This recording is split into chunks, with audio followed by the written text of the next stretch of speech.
আগামী 6 থেকে 10 আগস্ট লাওসে হবে এএফসি অনূর্ধ্ব-20 নারী ফুটবল বাছাই এজ গ্রুপের খেলা। ভিয়েন্তিনে অনুশীলন ক্যাম্পে বাংলাদেশ দলকে প্রস্তুত করছেন কোচ পিটার বাটলার। শনিবার লাওসে পৌঁছে ব্রিটিশ কোচের রুটিন মাফিক ভোরের আলোয় দুদিন কঠোর অনুশীলন করেছে আফিদা সাগরিকারা। ঘরের মাঠে সাফ অনূর্ধ্ব-20 ফুটবলে অপরাজিত চ্যাম্পিয়ন হয় বাংলাদেশ। সেই অনুপ্রেরণায় এএফসির বাছাই পর্বেও সেরা সাফল্য অর্জনের লক্ষ্য তাদের। গ্রুপে বাংলাদেশকে খেলতে হবে স্বাগতিক লাওস, তিমুর লেস্তে ও শক্তিশালী দক্ষিণ কোরিয়ার বিপক্ষে। ধাপে ধাপে প্রতি ম্যাচে তাদের বিপক্ষে ভালো খেলার চ্যালেঞ্জ লাল সবুজের মেয়েদের। অনুশীলনে রক্ষণ ও আক্রমণ ভাগের অ্যাপ্রোচে জোর দিচ্ছেন কোচ।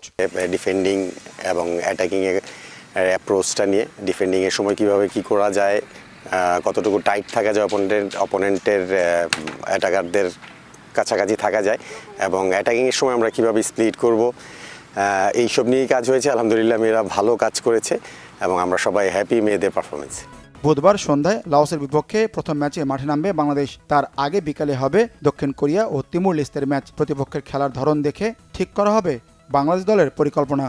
আসলে আমরা ম্যাচ বাই ম্যাচ টার্গেট করছি, ওই হিসেবে প্রথম ম্যাচটা তো খুবই গুরুত্বপূর্ণ। প্রথম ম্যাচ আমরা ভালোভাবে জয় নিয়ে মাঠ ছাড়তে চাচ্ছি, যেটা আসলে আমাদেরকে পরবর্তী রাউন্ডে যেতে সাহায্য করবে। আমাদের টার্গেট তো আসলে আমরা চূড়ান্ত পর্বে খেলবো। এখন আমরা match by match এগুচ্ছি।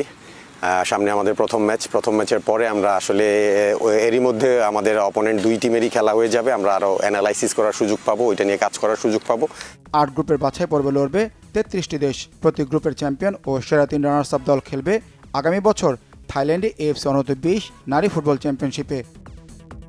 Manik Mahmud, Bangla vision, sports desk.